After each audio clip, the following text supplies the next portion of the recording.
Okay, so let's start. हमने आज एक नया टॉपिक शुरू करना है।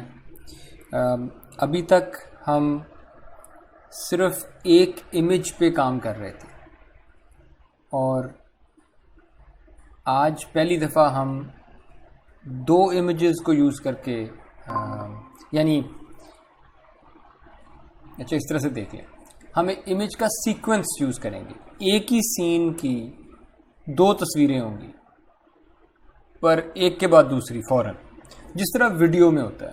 वीडियो में आपके पास वीडियो फ्रेम्स में रिकॉर्ड हुई होती है, तो एक फ्रेम के बाद अगला फ्रेम, फिर अगला फ्रेम, फिर अगला फ्रेम। हम बात कर रहे हैं दो कंसेक्यूटिव फ्रेम्स की, ठीक है। So it's an image sequence, लेकिन we will only be talking about two consecutive frames, पहला इमेज फ्रेम और दूसरा इमेज फ्रेम। और इन दो फ्रेम्स में we will compute something called optic flow. वो अब देख लेते हैं कि ऑप्टिक फ्लो क्या है। आज का लेक्चर ऑप्टिक फ्लो को समझाएगा और उसकी एक सोल्यूशन देगा, और उसकी एक सोल्यूशन देगा बेस्ड ऑन लोकल मेथड्स। अगली दफ़ा हम देखेंगे ग्लोबल मेथड की एक solution, but that's for next time. So optic flow में ये है कि मैंने इस वक्त दो यूट्यूब से दो वीडियोस मैंने ली, और उनके ये दो फ्रेम्स मैंने कोई आपको यहाँ पे दिखा रहा हूँ। लेफ़्ट पे एक वीडियो है, राइट पे कोई और वीडियो है। दोनों वीडियोस में से कोई सर्टेन फ्रेम्स हैं। क्या आप लोग बता सकते हैं लेफ़्ट वीडियो में क्या हो रहा होगा? सर एग को कोई बुलेट हिट करने वाली है। एब्सोल्युटली।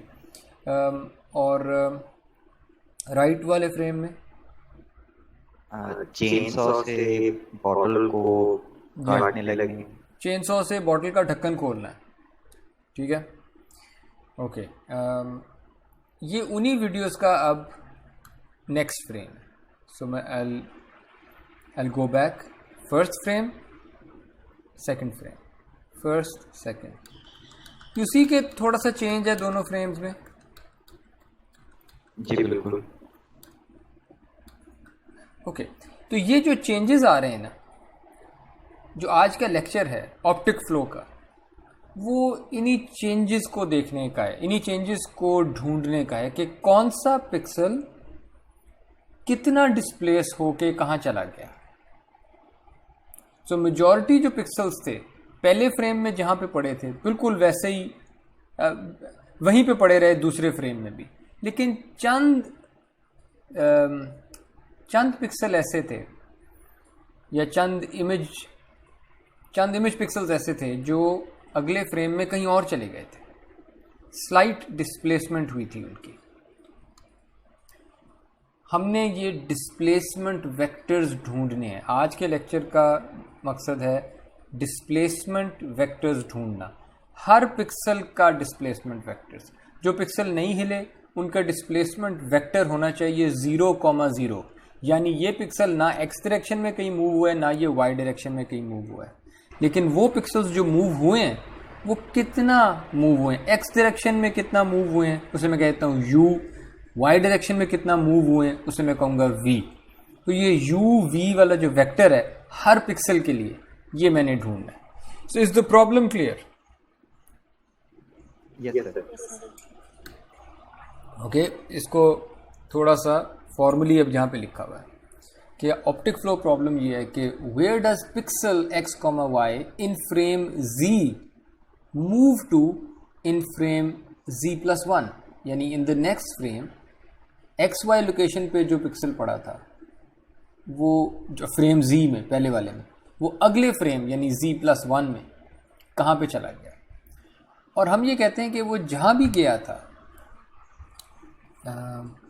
हम ये कहते हैं कि एक्स वाई उसका लोकेशन वेक्टर था पहले, आपने उस पिक्सल को डिस्प्लेस किया बाय यू वी, ये वो डिस्प्लेसमेंट वेक्टर है।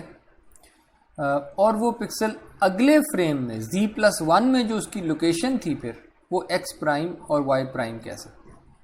हमारा मकसद है we want to find the displacement vector u v for every pixel. ये तो मैंने सिर्फ एक पिक्सल के लिए बात की है यहाँ पे, पर this applies to each pixel in the image. कि मैं ढूंढना चाहता हूँ कि फ्रेम Z वाले जो पिक्सल्स थे वो कैसे डिस्प्लेस हुए थे UV, ताकि आपके पास फ्रेम Z+1 आ जाता है। हमारी प्रॉब्लम में हमारी जो इनपुट होगी वो एक इमेज सीक्वेंस होगा, यानी अब एक इमेज नहीं है, सीक्वेंस है। इसका मतलब है कि मेरे पास अब स्पेस की डिमेंशन भी है, 2 डायमेंशनल स्पेस है मेरी x और y, और मेरे पास टाइम की डिमेंशन भी है, क्योंकि पहले और बाद में ये बात अब आने लग गई है कि पहला फ्रेम ये था z और फिर अगला फ्रेम Z+1 था, तो टाइम की डिमेंशन भी है। That's why we call it an image sequence. हमारा गोल है कि हम इसको ज़रा गौर से देखिएगा कि हम डिस्प्लेसमेंट वेक्टर फील्ड मालूम करना चाहते हैं। फील्ड में इसलिए कह रहा हूँ कि मेरे पास असल में जो लोकेशंस थी वो थी पिक्सल XY और फ्रेम Z, और फ्रेम Z के हर पिक्सल पे मैंने डिस्प्लेसमेंट का हॉरिजॉन्टल कंपोनेंट निकालना है। तो ये एक फील्ड आ गई है पूरी, ठीक है। जैसे एक फसल लगी हुई है कि हर x y z वाली जगह पे हॉरिजॉन्टल डिस्प्लेसमेंट की क्या वैल्यू थी, ठीक है। इसी तरह हर x y z वाली जगह पे मेरे पास वर्टिकल डिस्प्लेसमेंट की क्या वैल्यू थी। तो मेरे पास ये डिस्प्लेसमेंट वेक्टर्स की फील्ड आ जाती है पूरी की पूरी, और ये मैंने ढूंढनी है हर पिक्सल पे, लेकिन इन फ्रेम Z, यानी मैं पहले फ्रेम को देखूंगा कि ये कैसा डिस्प्लेस हुआ है, और इस डिस्प्लेसमेंट वेक्टर को ही ऑप्टिक फ्लो कहते हैं।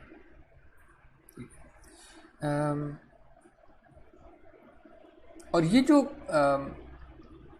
ये आप ये देखें कि ये कॉरस्पॉन्डिंग पॉइंट्स हैं जिसको मैं एक्स वाई कह रहा हूँ फ्रेम Z में, मैं कह रहा हूँ कि यही पॉइंट था जो डिस्प्लेस हुआ और फ्रेम Z+1 में x प्राइम y प्राइम बन गया। इनको हम कॉरस्पॉन्डिंग पॉइंट्स नहीं कहते थे जब हम स्विफ्ट को पढ़ रहे थे या रैंसैक जब हमने पढ़ा? बिल्कुल सर। ट्रांसफॉर्मेशंस में भी कि कॉरस्पॉन्डिंग पिक्सल्स कौन से हैं जिनका कलर असल में सेम होता है, मतलब वही वाला पिक्सल होता है जो कहीं और नज़र आ रहा होता है। तो इसको this is a correspondence problem. और अगर आप ऑप्टिक फ्लो वेक्टर निकाल लेते हैं तो आपने असल में कॉरस्पॉन्डेंस प्रॉब्लम सॉल्व कर ली है।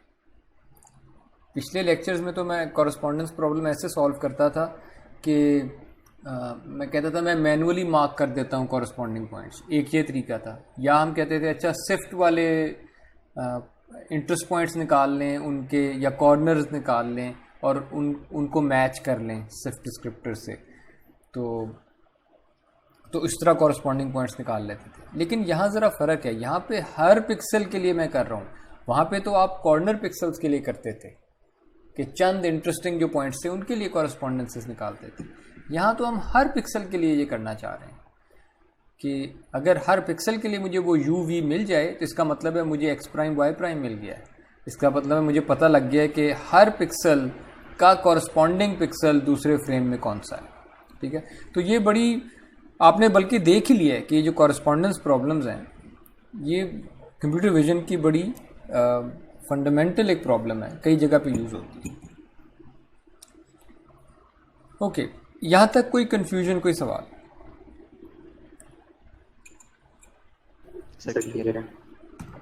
ऑलराइट,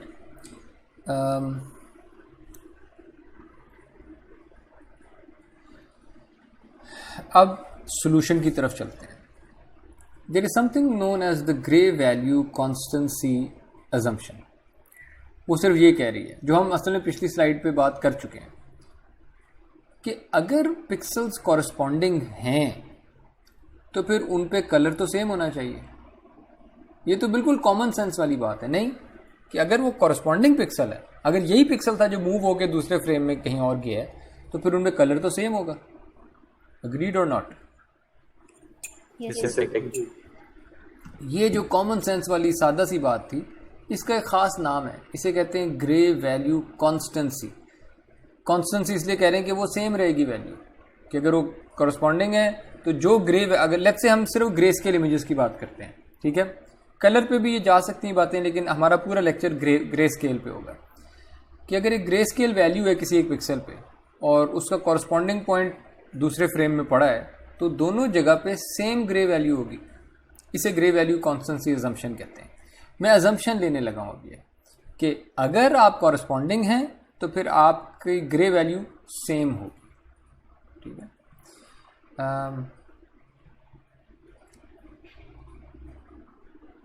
यानी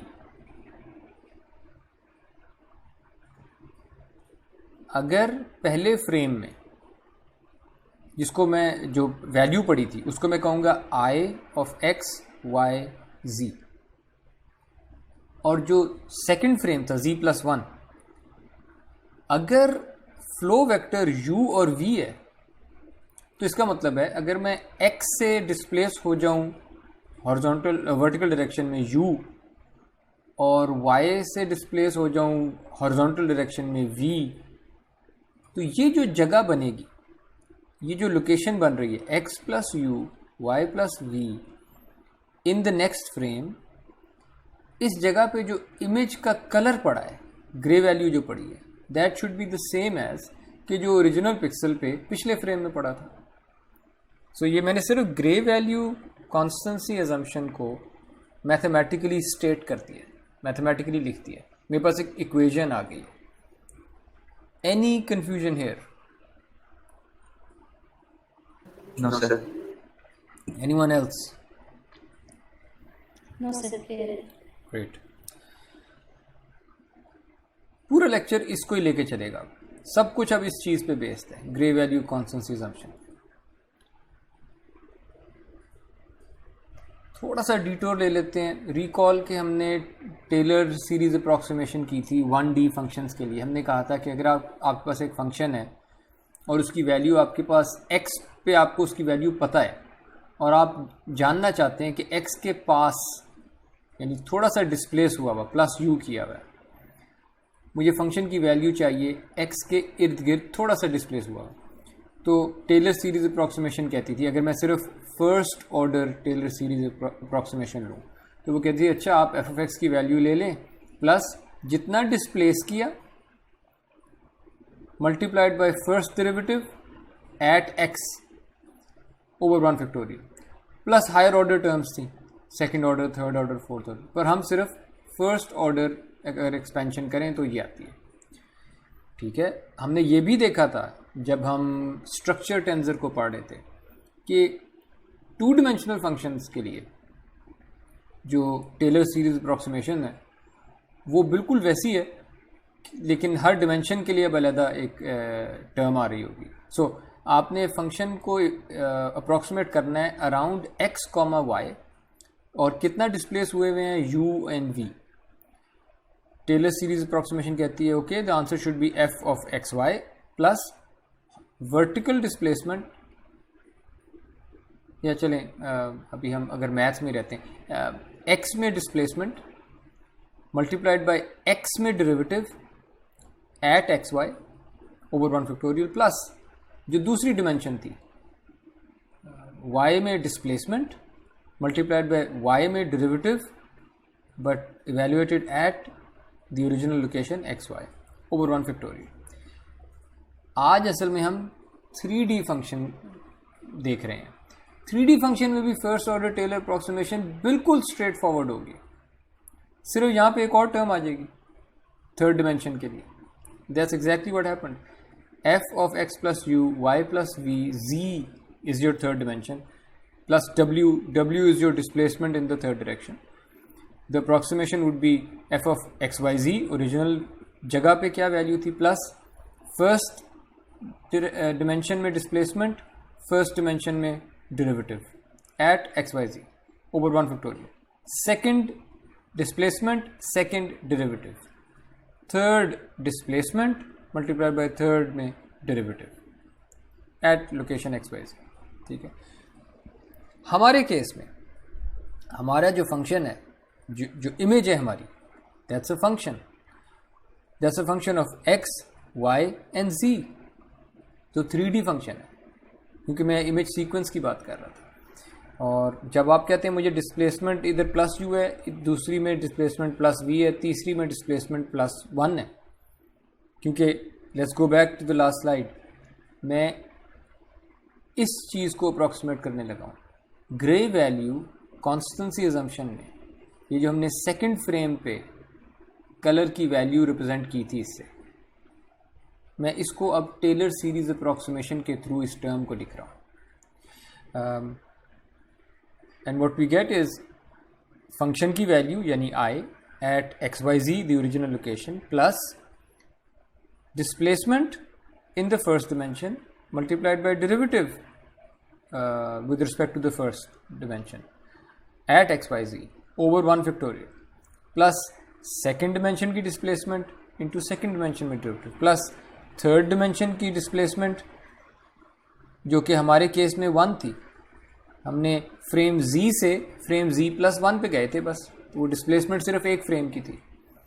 सो दैट्स 1 मल्टीप्लाइड बाय जी जी सही 1 से मल्टीप्लाई होकर तो सेम रहेगी जी बिल्कुल आएगी, लेकिन होगा तो सही ना मल्टीप्लाई। मैं तो बस फॉर कंप्लीटनेस सेक मैं वो दिखा रहा हूँ कि displacement in the third dimension multiplied by derivative with respect to the third dimension at xyz.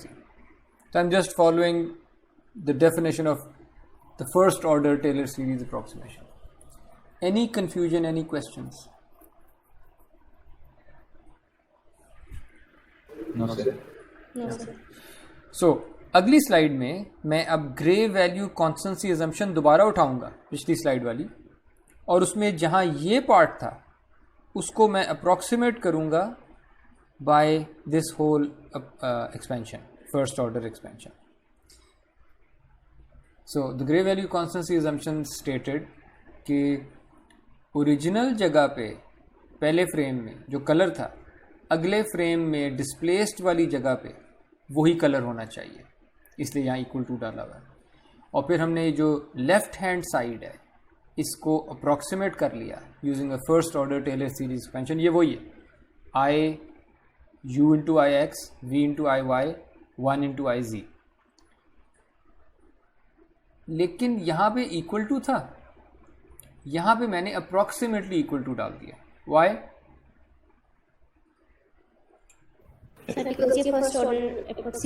क्योंकि अप्रॉक्सीमेशन है, मैंने हायर ऑर्डर टर्म्स नहीं ली, इसका मतलब है थोड़ा सा एरर होगा, इसलिए ये आंसर अप्रॉक्सीमेट है। Left hand side is approximately equal to right hand side.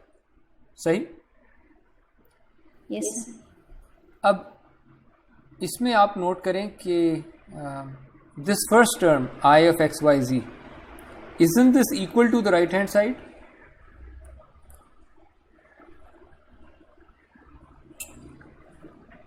Yes. Yes, sir.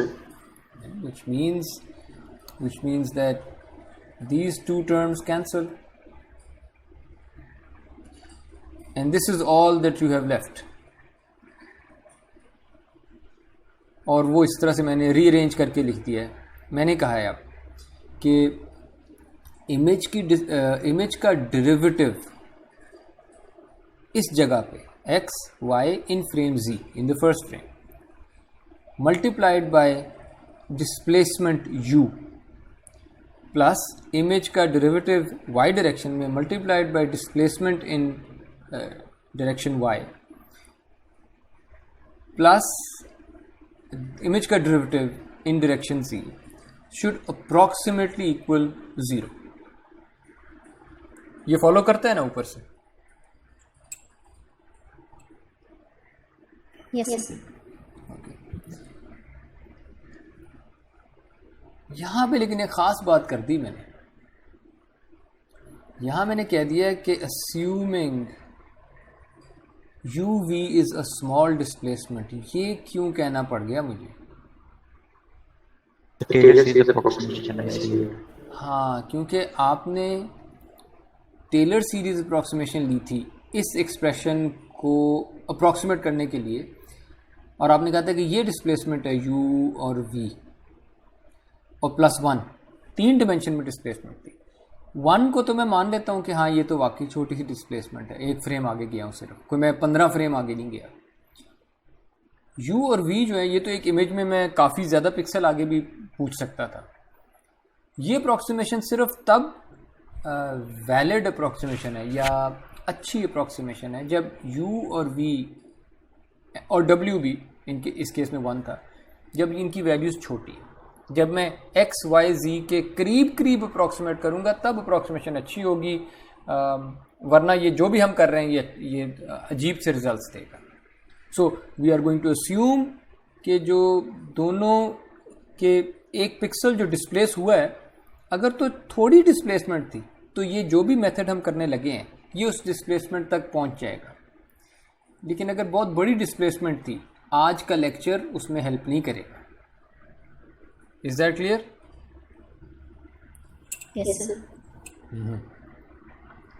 ये जो एक्सप्रेशन लिखी हुई है अपनी असल शक्ल में यहाँ पे, इस एक्सप्रेशन को अक्सर हम शॉर्टन करके लिख देते हैं और इसका एक नाम है, इसे कहते हैं linearised optic flow constraint. It's a constraint क्योंकि ये एक इक्वेशन है, इक्वल टू 0 आया हुआ यहाँ पे, ठीक है। तो इट्स अ कंस्ट्रेंट। कंस्ट्रेंट किन चीज़ों पे है? इस पूरी एक्सप्रेशन पे एक कंस्ट्रेंट है। ये कह रही है कि अगर किसी फर्स्ट ऑफ ऑल हम पिक्सल x, y, z की बात कर रहे हैं इस पूरी इक्वेशन में, लेकिन लिख नहीं रहे। इधर तो हमने खोल के लिखा हुआ था। इनफैक्ट इधर जब मैं u कह रहा हूं ना, तो u भी मुझे पूरा लिखना चाहिए था। दिस इज u of x, y, z। दिस इज v of x, y, z। Do you guys agree? Yes sir. तो मैंने अब काफ़ी जो है ना अब्यूज़ ऑफ नोटेशन शुरू कर दिया है, शॉर्टन कर दिया चीज़ों को। यहाँ जब आई एक्स कह रहा हूँ इसका मतलब है ये x, y, z पिक्सल वाला ही है। सिमिलरली जहाँ जब u कह रहा हूँ इसका मतलब वही x, y, z उससे एक पिक्सल की बात हो रही है। तो ये सारे के सारे जो चीज़ें लिखी हुई हैं ये असल में किसी एक लोकेशन के बारे में बात हो रही है। और ये कंस्ट्रेंट कह क्या रही है? कंस्ट्रेंट ये कह रही है, ये गौर से सुनिएगा, अगर u की वैल्यू सही है और अगर v की वैल्यू भी सही है, बिल्कुल सही अगर आपने डिस्प्लेसमेंट्स निकाली थी, तो फिर अगर इधर आए ऊपर आप ग्रे वैल्यू कॉन्स्टेंसी असम्पशन पे, अगर u और v सही वाले हैं तो क्या ये सेटिस्फाई होगा इक्वल टू वाली बात? Yes sir. तो हाँ, ये इक्वल होंगे। अगर u और v गलत वाले दे दिए तो ये इक्वल नहीं होगा। अगर u और v सही वाली डिस्प्लेसमेंट है तो ये इक्वल होंगे। अगर ये इक्वल होंगे तो ये सब सेटिस्फाई होगा, ये सब सेटिस्फाई होगा, यानी ऑप्टिक फ्लो कंस्ट्रेंट सेटिस्फाई होगी। और इसको रिवर्स तो नहीं, मैं बस रीफ्रेज कर देता हूं। For the correct displacement this expression should be equal to 0, यानी करेक्ट डिस्प्लेसमेंट के लिए आपको एक कंस्ट्रेंट मिल गई है। अगर आपने ढूंढनी है करेक्ट डिस्प्लेसमेंट तो यहां से निकाल सकते हैं। Am I making sense here? Yes sir. मेरे अननोन्स कितने हैं? सर 2। हाँ, इस इक्वेशन में 2 अननोन्स है। और इक्वेशंस कितनी है? 1।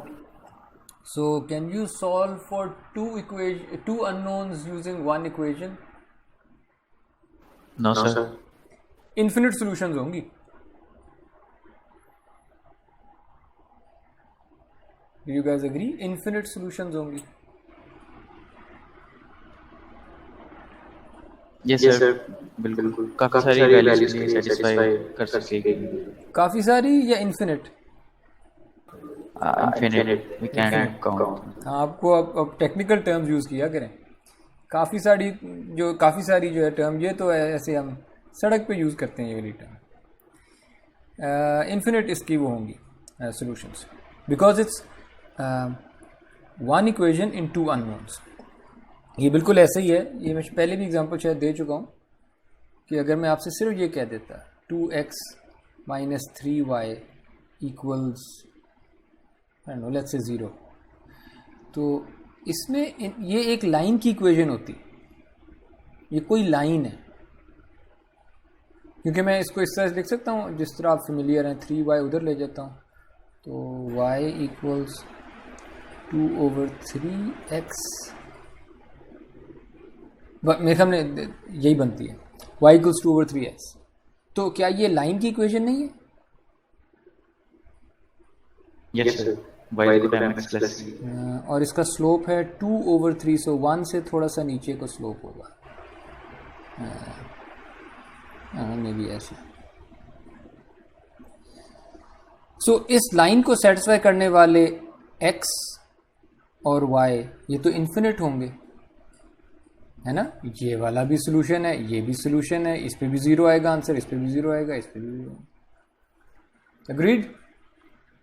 Yes sir. ओके, यहाँ बिल्कुल यही है। ये आई एक्स वैल्यू तो आपको पता होगी, ये तो इमेज से आ रही है, आई वाई इमेज से आ रही है, आई जी इमेज से आ रही है। आपके पास सिर्फ ये अननोन से, जिसको उधर मैं एक्स और वाई कह रहा था, ये वो अननोन है, यू और v. So one equation, two unknowns, infinite solutions. So फायदा क्या हुआ फिर? हमें सॉल्व तो कर नहीं पाए हम। अभी देखते हैं कि इसको कैसे सॉल्व करना है, but before going to the solution, let's step back and see कि हमने असल में दो अजम्पशंस ली थी। पहली अजम्पशन हमारी थी ग्रे वैल्यू कॉन्स्टेंसी अजम्पशन, कि जब एक पहले फ्रेम में से पिक्सल थोड़ा डिस्प्लेस होकर दूसरे फ्रेम में जहाँ नज़र आया होगा वहाँ एग्जैक्टली सेम ग्रे वैल्यू पड़ी होगी। वेल, ये अजम्पशन 100% ट्रू नहीं होगी।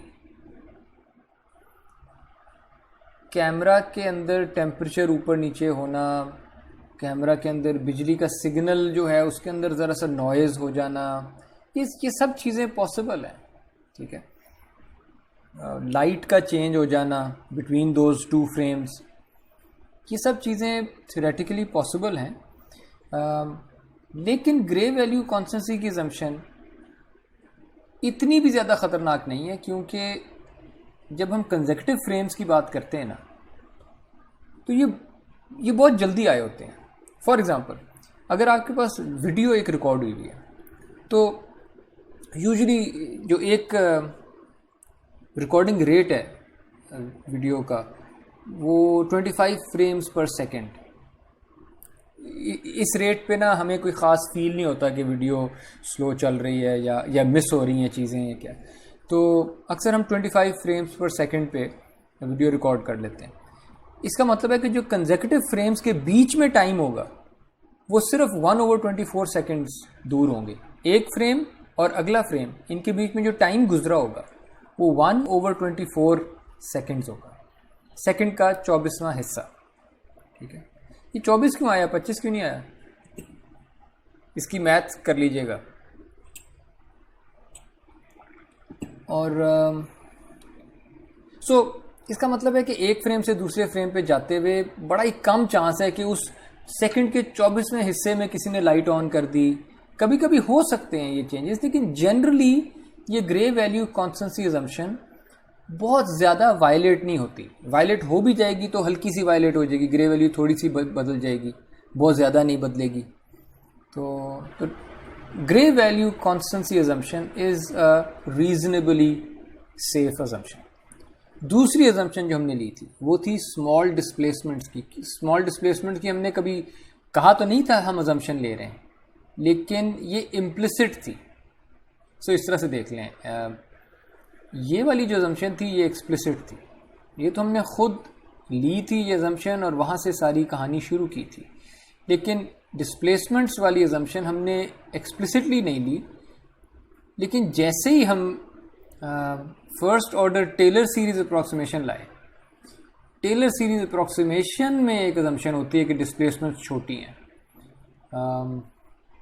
देयरफॉर हमारी ये अजम्पशन भी थी कि जो डिस्प्लेसमेंट हुई होगी u और v वो छोटी हुई होगी। ये अजम्पशन भी, अब ये अजम्पशन तो कोई ज़रूरी नहीं है, कुछ इमेज सीक्वेंसेस में हो सकता है कि बहुत, फॉर एग्जांपल जो बुलेट वाली इमेज थी बुलेट वाला सीक्वेंस था। बुलेट तो बहुत तेज़ ट्रैवल कर रही होती है, राइट।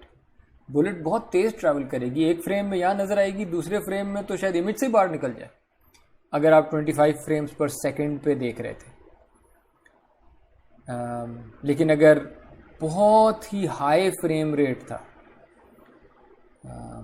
जो कि ये स्लो मोशन वीडियोस में हाई फ्रेम रेट वाले कैमरास होते हैं इनके, तो फिर ये है कि एक फ्रेम में बुलेट नज़र आ रही है, दूसरे फ्रेम में भी करीबी कहीं नज़र आ रही होती है, तो वो अजम्पशन उस केस में मीट हो जाती है हमारी कि डिस्प्लेसमेंट छोटी है। लेकिन जनरली इमेज सीक्वेंस, बुलेट वाला तो चलें बड़ा एक्सट्रीम केस है कि इतनी तेज़ कहाँ ऑब्जेक्ट मूव करता है। जनरली जब हम वीडियोस या कोई चीज़ें देखते हैं तो objects do not move too much between consecutive frames. देखें, over 15, 20, over 100 frames, over 200 frames objects definitely move कर रहे होते हैं, लेकिन कंसेक्यूटिव फ्रेम्स में कितना मूव करते हैं? बहुत ज़्यादा नहीं मूव करते, ठीक है। अगर यानी सेकंड के 24वें हिस्से में कितना मूव कर जाएंगे ऑब्जेक्ट्स, या तो बॉम्ब ब्लास्ट हुआ हो या बुलेट चली हो तो फिर तो ठीक है, सेकंड के 24वें हिस्से में बहुत ज़्यादा मूव कर जाएंगी चीज़ें, पर जनरली नहीं करेंगी। So objects do not move too much between consecutive frames. इसका मतलब है कि डिस्प्लेसमेंट्स जो हैं वो छोटी ही होंगी जनरली। लेकिन अगर लार्ज डिस्प्लेसमेंट्स हैं और आपने जो आज के लेक्चर में सीखी हैं चीज़ें, अगर आपने वो अभी भी अप्लाई करनी है तो you can go towards image pyramids. Why? आपने इमेज पिरामिड्स अब पढ़ लिए हैं। कैन एनीवन आंसर कि इमेज पिरामिड्स कैसे हेल्प कर सकते हैं अगर डिस्प्लेसमेंट्स बड़ी थी? जब इमेज पिरामिड होगा, इमेज पिरामिड का मतलब है कि अब आपके पास इस जौन सी प्रॉब्लम आप सॉल्व कर रहे हैं ये पिरामिड पे सॉल्व होने लगी है। यानी आपके पास फ्रेम Z और फ्रेम Z+1 का ओरिजिनल स्केल पे भी है पेयर, फिर आप इनको स्मूथ करके स्केल डाउन करेंगे, डाउन सैंपल, और आपके पास फिर से फ्रेम Z और फ्रेम Z+1 इनका फिर से एक पेयर बना होगा लोअर रेजोल्यूशन पे, फिर एक और पेयर बना होगा और भी छोटी रेजोल्यूशन पे। ये इमेजेस छोटी होती जा रही हैं, तो इनमें जो डिस्प्लेसमेंट थी ओरिजिनल स्केल पे, जो बड़ी डिस्प्लेसमेंट थी, वो पिरामिड के ऊपर जाते जाएं तो जो डाउन सैंपल्ड स्केल हैं वहाँ पे भी वही डिस्प्लेसमेंट बड़ी रहेगी या छोटी हो गई होगी? सबसे बड़ी ओरिजिनल स्केल सबसे छोटी स्केल पे तो डिस्प्लेसमेंट ज़्यादा हो जाएगा। तो ओरिजिनल स्केल ये दो इमेजेस थी, उसके बाद आपने इनको डाउन सैंपल कर लिया, ये वाली इस तरह डाउन सैंपल हुई, ये वाली इस तरह डाउन सैंपल हुई। ये कोई पिक्सल था, ये पिक्सल पहले यहाँ पड़ा था, अगली दफ़ा ये इधर चला गया। इधर भी ऐसे हुआ, पहले यहाँ पड़ा था, अगली दफ़ा इधर चला गया। और भी छोटा स्केल, पहले में यहाँ पड़ा था, अगले में यहाँ चला गया। डिस्प्लेसमेंट जब मैं कहता हूँ ना तो मैं इन लोकेशंस में डिस्प्लेसमेंट कह रहा हूँ कि ये एक्स वाई है, कि ये एक्स वाई है और ये एक्स प्राइम वाई प्राइम है। यानी अगर आप एक्स वाई एक ही फ्रेम में अगर देखना चाहें तो यहाँ पे एक्स वाई होता और वो इतना डिस्प्लेसमेंट हुआ है, it's a big displacement, versus यहाँ पे थोड़ी डिस्प्लेसमेंट हुई है, यहाँ पे बहुत ही थोड़ी डिस्प्लेसमेंट हुई है, इमेजेस ही छोटी हो गई। तो इस स्केल पे मुमकिन है कि डिस्प्लेसमेंट इतनी छोटी रह गई है कि आपकी जो टेलर सीरीज़ अप्रॉक्सीमेशन थी वो वैलिड हो गई है। तो आप इस स्केल पे आंसर निकाल लेंगे जहाँ टेलर सीरीज़ अप्रॉक्सीमेशन वैलिड थी, और उस आंसर को वापस अपने इस स्केल पे लाएंगे, कुछ रिफ़ाइन करेंगे, फिर उधर से वापस इस स्केल पे लाएंगे, कुछ रिफ़ाइन करेंगे। तो पॉइंट इज़ के लार्ज डिस्प्लेसमेंट का भी कुछ किया जा सकता है by going down to a certain scale, जहाँ पे डिस्प्लेसमेंट छोटी हो जाएगी, टेलर सीरीज अप्रॉक्सीमेशन वैलिड हो जाएगी, and then you build back your original result. पर ये हम नहीं करेंगे, मैं सिर्फ आपको आइडिया दे रहा हूँ। ओके, अब सॉल्व करते हैं प्रॉब्लम। एक्चुअली अभी भी सॉल्व नहीं कर सकते, सोल्यूशन एंड पे। Let's first discuss something called the aperture problem. हो ये रहा है, मेरे पास एक लेट्स से कागज़ है, I have a piece of paper, और उसके ऊपर ये डायगोनल लाइंस इस तरह ड्रॉ हुई हुई हैं। इनकी डायरेक्शन आप नोट कर रहे हैं डायगोनल लाइंस की? Yes sir. Okay. Now I have another piece of paper, this white piece of paper. But there's a hole in this white piece of paper. Through this hole, I am looking at the original piece of paper, जिस पे lines draw हुई हैं. Can you visualize this? मैं पिछली image को सिर्फ इस whole के अंदर से देख रहा हूँ। मुझे कभी भी ये पूरी इमेज नहीं नज़र आ रही। मेरा जो यूनिवर्स है वो सिर्फ ये देख सकता है, मैं सिर्फ ये देख रहा हूँ, इस होल के अंदर से इमेज को देख रहा हूँ। विजुलाइज कर पा रहे हैं आप अपने ज़हन में? Yes sir. ये जो होल है इसको एपर्चर कहते हैं। कैमरा भी जब खुलता है तस्वीर खींचने के लिए तो उसे एपर्चर कहते हैं, जो चीज़ खुलती है, ठीक है। तो ये वो विंडो है, जो विंडो ओपन हुई है मेरे लिए देखने के लिए, दैट्स माय एपर्चर, ठीक है। अब इमेजिन कि ये जो पीछे पीस ऑफ पेपर है, कोई शख्स इस पीस ऑफ पेपर को इस एरो की डायरेक्शन में मूव करता है, ठीक है, और आप सिर्फ इस होल में देख रहे हैं। आपको ये मूवमेंट नजर आएगी?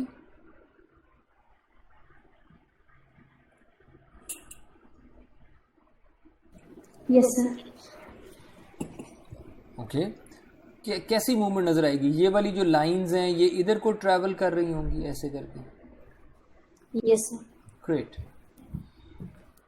ये बताइए,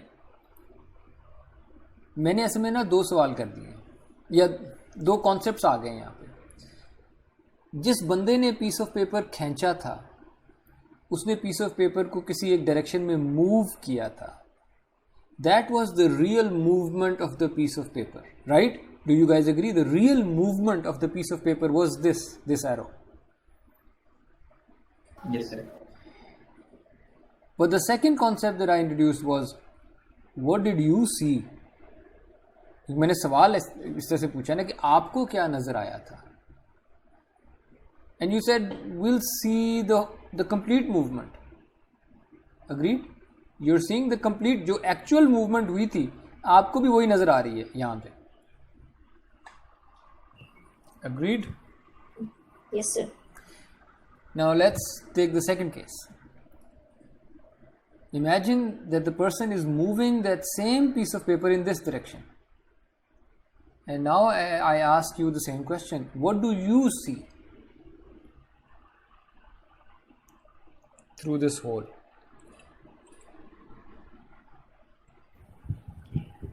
तो इससे मूवमेंट नजर आएगी बिकॉज वो किस direction? Vertically move, vertical direction में। अच्छा, अपवर्ड जब पेपर मूव होगा तो इस केस में तो आपको जहां मूव हो रहा था वहीं मूवमेंट भी वही नजर आई। इस केस में आप कह रही हैं कि मूवमेंट जो हो रही है आपको भी वैसे ही नजर आएगी, ऊपर जाते हुए नजर आएगी? नो सर, लाइंस जो है वो नीचे की तरफ को नजर आएंगी। नीचे की तरफ को मूव होती नजर आएंगी? जब पेपर को ऊपर की तरफ मूव करेगा, the first person if it's moving, इसको ऊपर की तरफ मूव करेगा तो लाइंस का जो फ्लो है हाँ, तो वो नीचे से एक्चुअली सर सेम डायरेक्शन में होगा। सेम होगी? उसी डायरेक्शन। Yes sir. हाँ, that is the correct answer. आपको डिस्प्लेसमेंट सेम नजर आएगी। Irfan, do you agree? Yes sir, totally. Okay, fine. So even though asli flow, the real movement, the real flow was upwards, when you look at things through the aperture only, what you see is different from what the actual flow was. ये differentiation ज़रूरी है कि जो आपको आपकी perception में जो चीज़ आ रही है वो अभी भी उसी डायरेक्शन में होगी, और ये कौन सी डायरेक्शन है? इस डायरेक्शन के साथ तो आप पूरा कोर्स खेलते रहे हैं, ये कौन सी डायरेक्शन है? हर असाइनमेंट में आपने ये डायरेक्शन यूज की है, ग्रेडियंट डायरेक्शन। ये ग्रेडियंट डायरेक्शन है, because if the lines are going in one direction, gradient is orthogonal to the lines, so that's the gradient direction. आपको जो फ्लो नज़र आ रहा है वो इमेज के ग्रेडियंट वाली डायरेक्शन में फ्लो नज़र आ रहा होता है, ठीक है। ये मैंने जान के ये वाला एरो ज़रा लंबा बनाया है और ये वाला एरो ज़रा छोटा बनाया है, वाई? ये सर फर्स्ट पिक्चर में जब हम उस पेपर को मूव करेंगे तो मूवमेंट ज़्यादा जो है वो हमें फील होगी, जबकि जब हम दरमियान वाली पिक्चर को देख के अगर पेपर को मूव करेंगे तो हमें मूवमेंट थोड़ी कम फील होगी। बिल्कुल सही। यहाँ पे मूवमेंट का जो भी वेक्टर था, डिस्प्लेसमेंट वेक्टर, जितना था उतना नज़र आना था, लेकिन इस सेकंड केस में मूवमेंट का वेक्टर,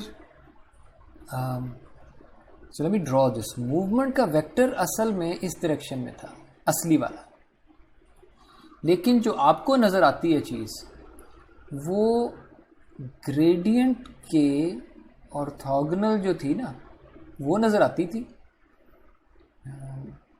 लेकिन ये वाली जो मूवमेंट थी अलोंग द लाइन ये नज़र नहीं आती थी, ये आपको नज़र ही नहीं आ रही। यानी what the real movement was the green vector going upwards. किसी भी वेक्टर को आप रिप्रेजेंट कर सकते हैं एक ऑर्थोगोनल सिस्टम के साथ कि अच्छा ये अगर आपने डिस्प्लेसमेंट करनी है ग्रीन वाली तो ऐसा करें, पहले आप थोड़ा सा इधर चले जाएं फिर इधर चले जाइएगा। हुआ ये है कि आप लोगों को जो नज़र आएगी एपर्चर के थ्रू वो सिर्फ वो वाली मूवमेंट है जो एजेस के ऑर्थोगोनल है, यानी ग्रेडियंट डायरेक्शन में, यानी ये वाली। और अगर पूरी मूवमेंट तक जाना था तो एक एजेस के अलोंग वाली मूवमेंट भी है, you can never see it. उसकी एक्सट्रीम एग्जांपल, अगर वो ह्यूमन पेपर को इस डायरेक्शन में खींचता अलोंग द लाइंस, तो would you see anything here? No sir. आपको पता ही ना लगता कि पेपर मूव हो रहा है, हालांकि मूवमेंट हो रही है, राइट? और इस केस में हुआ क्या? इस केस में असली मूवमेंट ये थी, ऑर्थोगोनल टू द ग्रेडियंट तो मूवमेंट थी कोई नहीं। इसका मतलब है कि सारी मूवमेंट अलोंग द लाइन ही थी, और अलोंग द लाइंस आपको नज़र ही नहीं आएगा कुछ, ये मूवमेंट आपको नज़र ही नहीं आती, ठीक है? So the summary of this whole slide is that when you look at things through an aperture, true movement cannot be determined. True movement ये नहीं पता लगेगी. Only the component of the movement that is normal to the edge direction, यानी gradient direction. Only the component of movement that is normal to the edge direction, that can be determined. ठीक है? इसको aperture problem कहते हैं। Why is it important for us? क्योंकि जब आप मुझे कहेंगे कि यार इस एक पिक्सल पे बताओ कि डिस्प्लेसमेंट क्या हुई होगी, इस एक पिक्सल को देख के बताओ, तो एक पिक्सल भी तो एक स्मॉल अपर्चर नहीं है। मैं पूरी इमेज को देखे बगैर सिर्फ एक पिक्सल को देख के, तो मैं एक, इसी तरह जिस तरह आपका ये एक अपर्चर था, स्मॉल होल था, आपने मुझे यही कहा है कि एक पिक्सल को जब देखना है तो फिर मैं I am looking at things through a very small whole.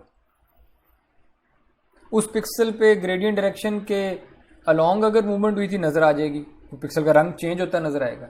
लेकिन अगर उस पिक्सल पे मूवमेंट ग्रेडियंट लाइन की डायरेक्शन में हो रही थी, पिक्सल का रंग चेंज होता है, मुझे नज़र नहीं आएगा, मैं कहूँगा ये पिक्सल तो कांस्टेंट है, मूवमेंट हो ही नहीं रही, ठीक है? सो दैट्स द अपर्चर प्रॉब्लम। तो मैं आपको सिर्फ अवेयर कराना चाह रहा हूँ कि there are problems, there are issues in this optic flow area, ठीक है, and you need to know कि what is possible, what is not possible.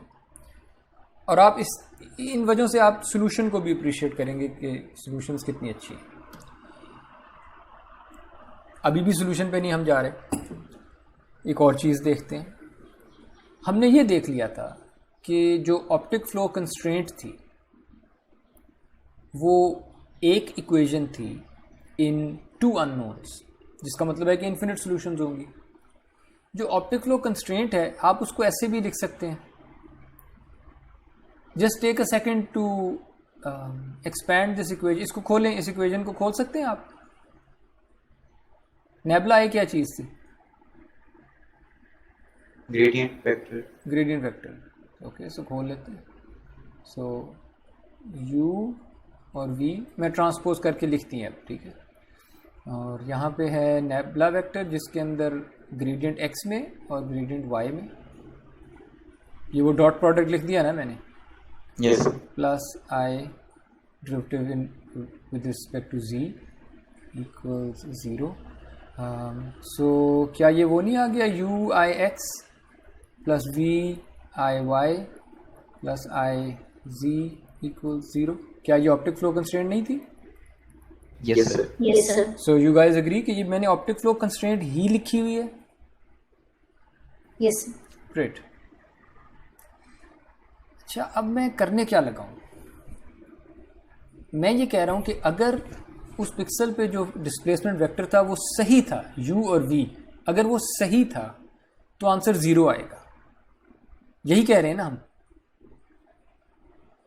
Yes sir. अब मैं आपको ये शो करने लगा हूं सही आंसर प्लस समथिंग मैं करूंगा।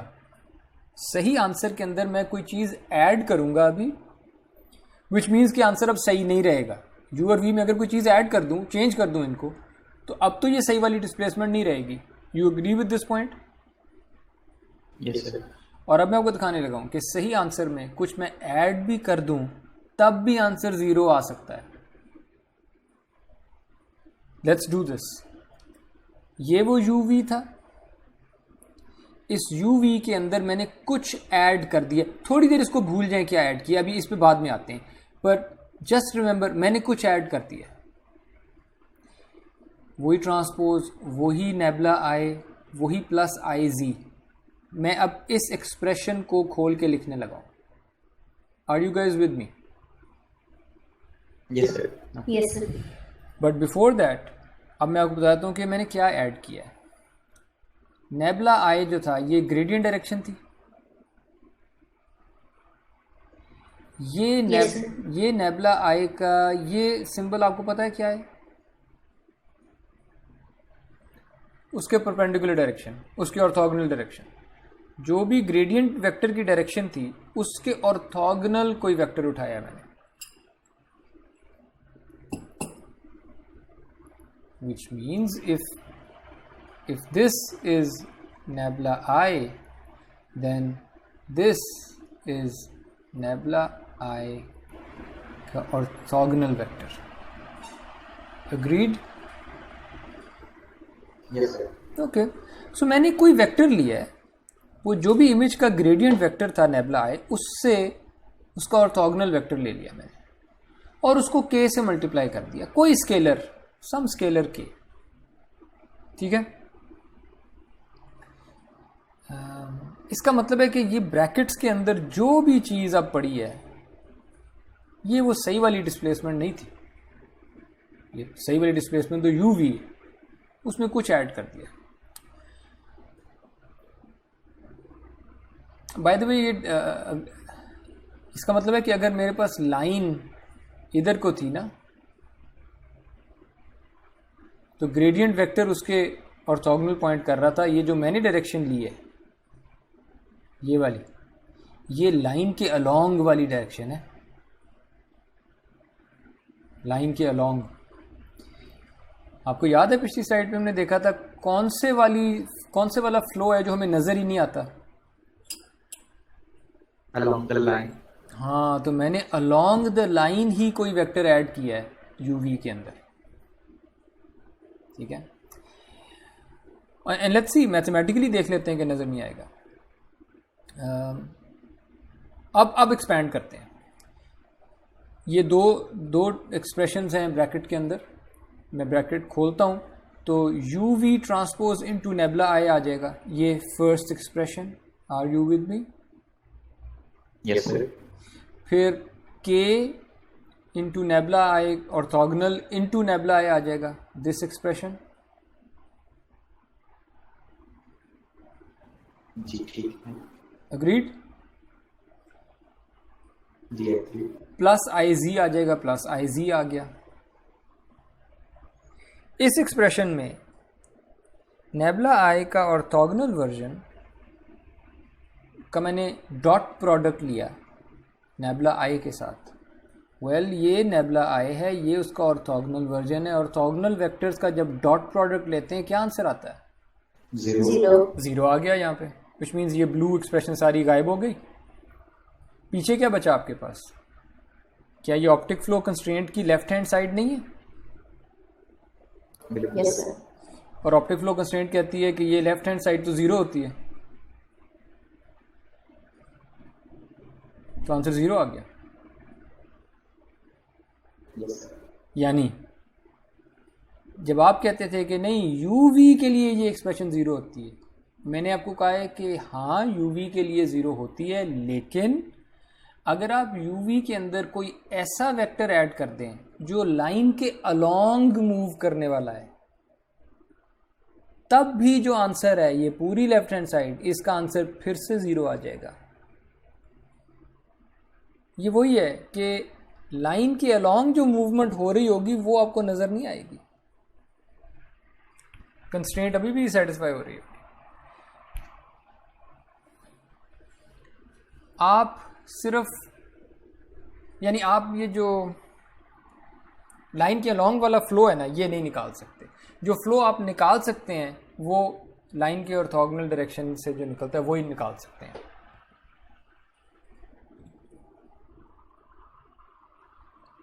इसको अब एक्सप्लॉइट करते हैं थोड़ा सा।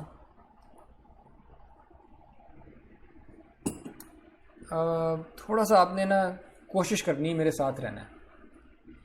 ज़्यादा मुश्किल नहीं है, बस ज़रा सिंबल्स और चीज़ें ज़्यादा हैं, लेकिन इतना मुश्किल नहीं होगा होपफुली। ये मेरा फ्लो वेक्टर है u, v, ठीक है। यानी ये जो ओरिजिन मैंने बनाया हुआ है ना, ये मेरा कोई पिक्सल लोकेशन थी, पिक्सल x, y, z, ये मेरी पिक्सल लोकेशन थी। मैं इस पिक्सल की बात करता हूँ और मैं वहाँ पे कहता हूँ कि जो डिस्प्लेसमेंट वेक्टर है वो u, v है, ओके। वहीं पे मैं कहता हूँ कि वहाँ पे जो ग्रेडियंट वेक्टर है, ग्रेडियंट वेक्टर ये वाली डायरेक्शन है, ये ग्रेडियंट की डायरेक्शन है, ग्रेडियंट वेक्टर। और मैंने ग्रेडियंट वेक्टर को अपने नॉर्म से डिवाइड कर दिया। इसका मतलब है कि ये किस किस्म का वेक्टर है? Unit vector. ये यूनिट वेक्टर है ग्रेडियंट की डायरेक्शन में। ये क्या है? इस यूनिट वेक्टर के परपेंडिकुलर। और ये भी खुद एक यूनिट वेक्टर है। जी बिल्कुल, ये भी यूनिट वेक्टर है, लेकिन इस पहले वाले के ऑर्थोगोनल डायरेक्शन में। तो this is just like X Y axis जो आप मैथ्स में यूज करते हैं। Do you agree? Yes sir. ये जो हमने हरकत की है ना, इसका मैंने शायद लिखा नहीं, पर I should write this down. ये जो हमने हरकत की है कि पिक्सल एक्स वाई जी पे गए, वहाँ पे ग्रेडियंट वेक्टर की डायरेक्शन ली, ग्रेडियंट के ऑर्थोगोनल वेक्टर की डायरेक्शन ली, और सडनली एक एक्स वाई एक्सिस की तरह की चीज़ बना दी, एक कोऑर्डिनेट सिस्टम बना दिया। इसे कहते हैं लोकल कोऑर्डिनेट सिस्टम। कि आप अब इमेज एक्सिस पे काम नहीं कर रहे ना, आप वो मैथ वाले एक्सिस पे काम करते हैं जिसमें नीचे को एक्स पॉइंट करता था, हॉरिजॉन्टली वाई पॉइंट करता था, वो भी गया। सॉरी, मैथ वाले जो आप किताबों में यूज़ करते थे वो एक्सेस भी नहीं यूज़ कर रहे। जो इमेज एक्सेस होता था नीचे एक्स, हॉरिजॉन्टली वाई, इसको भी नहीं यूज़ कर रहे। आप इस पिक्सल पे आए हैं, एक्स वाई जी पे। इस पिक्सल के ऊपर आपने कहा कि अच्छा बताओ ग्रेडियंट किधर पॉइंट कर रहा है।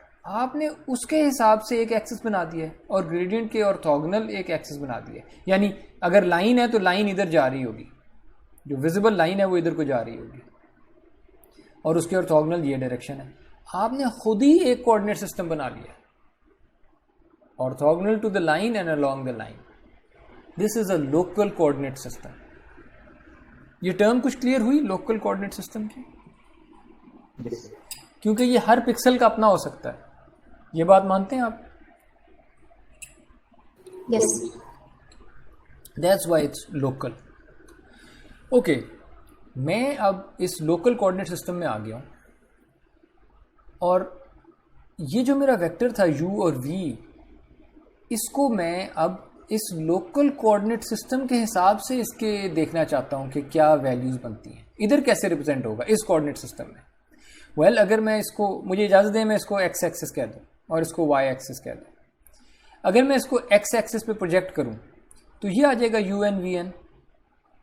अग्रीड? ऐसे प्रोजेक्ट कर दिया मैंने। Yes sir. अगर मैं इसको वाई एक्सिस पे प्रोजेक्ट करता तो यहां पे कोई पॉइंट आ जाता। अग्रीड? यस।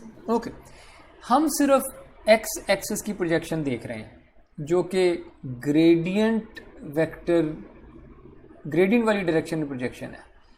ये अलोंग द लाइन वाली प्रोजेक्शन है। रिमेंबर, ये तो हमें कभी नज़र ही नहीं आनी थी, अलोंग द लाइन जो प्रोजेक्शन होगी। असली फ्लो ये है, फ्लो का वो हिस्सा, ये एक वेक्टर ही है ना, तो वेक्टर तो दो हिस्सों से बन सकता है, इस हिस्से से और इस हिस्से से। इसको और इसको ऐड करें तो ये वेक्टर बन जाएगा। ये जो डैश्ड लाइन मैंने बनाई हुई है, अगर इसको वेक्टर समझें, ये हिस्सा हमें नज़र ही नहीं आना क्योंकि ये अलोंग द लाइन है, ये तो हमें नज़र ही नहीं आता। हमें जो फ्लो नज़र आता है वो ये वाला नज़र आता है। तो अब हम सिर्फ ये देखने लगे कि ये जो फ्लो नज़र आ सकता है हमें, इसकी क्या वैल्यू है। यानी U N V N, N इसलिए कह रहा हूँ नॉर्मल के लिए, नॉर्मल इसलिए कह रहा हूँ क्योंकि लाइन के ऑर्थोगोनल ये डायरेक्शन है। This is normal to the line. Normal vector होता है ना, परपेंडिकुलर, ऑर्थोगोनल, तो ये लाइन के नॉर्मल डायरेक्शन है, तो इसलिए इसको नॉर्मल वेक्टर कहते हैं। इसलिए इसको नॉर्मल फ्लो भी कहते हैं।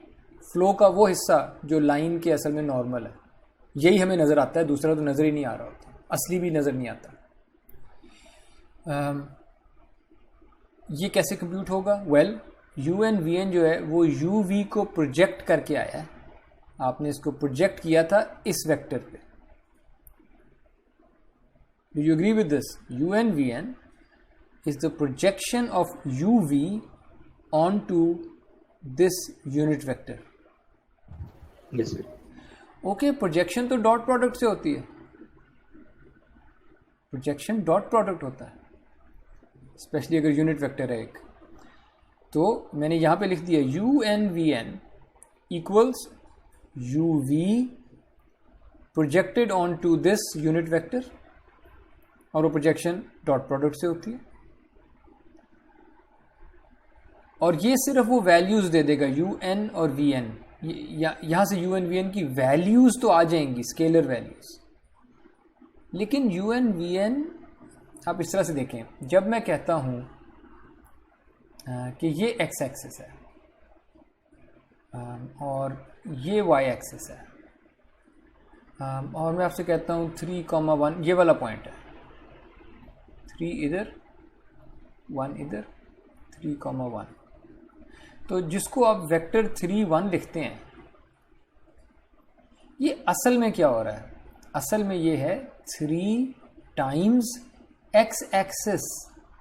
एक्स एक्सिस ये वाला वेक्टर था 1 0, जिसको आप एक्स एक्सिस कहते हैं वो एक यूनिट वेक्टर था 1 0 में। जिसको आप वाई एक्सिस कहते हैं वो एक यूनिट वेक्टर था 0 1। तो जब आपने 3 1 कहा था, असल में आपने ये लिखा है 3 times X axis plus 1 times Y axis, right? Yes sir. तो हाँ, और बाय द वे, ये कोई वेक्टर आंसर आएगा या स्केलर? डॉट प्रोडक्ट हुआ है, स्केलर आएगा। ये तो स्केलर है, लेकिन यहां तो वेक्टर है। तो ये जो स्केलर है, ये बस कह रहा था कि आप इस वेक्टर के अलोंग कितना आगे जाना है आपने, इस वेक्टर के अलोंग कितना आगे जाना है आपने, वो ये स्केलर बता रहा है। ठीक है, तो मैंने यही लिखा है अब कि अगर आप un, vn तक पहुंचना चाहते हैं तो इस वेक्टर के अलोंग चलें, लेकिन कितना, जितनी ये प्रोजेक्शन थी। ये मैंने एग्जैक्टली यही बात लिखी हुई है। अगर आप un, vn चाहते हैं प्रोजेक्शन, तो आप इस वेक्टर के अलोंग इतना चलें, यानी इस वेक्टर को इतना स्केल कर दें। एनी कंफ्यूजन सो फार? नो सर, क्लियर है। सबको क्लियर है? Yes sir. ग्रेट।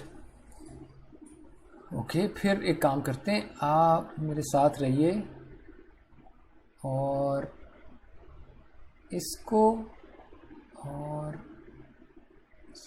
इसको देखना है अब, क्योंकि असल में वेक्टर्स यही हैं, एक यूवी वेक्टर है और एक नेबुला आई वेक्टर है। ये तो स्केलर है, ये तो उसका साइज है ना? अग्रीड? Yes sir. ये तो मैं चाहता तो बाहर भी निकाल लेता, असल डॉट प्रोडक्ट तो इनमें हो रहा है। और ये मैंने वही डॉट प्रोडक्ट यहां पे लिखा हुआ है। इधर गए,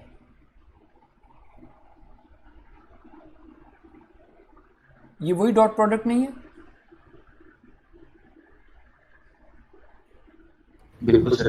ओके, अच्छा, मैंने आगे प्लस आई जी भी लिख दिया है। जब मैं आगे प्लस आई जी भी लिख देता हूं तो ये ऑप्टिक फ्लो कंस्ट्रेंट की लेफ्ट हैंड साइड नहीं बन जाती? Yes sir.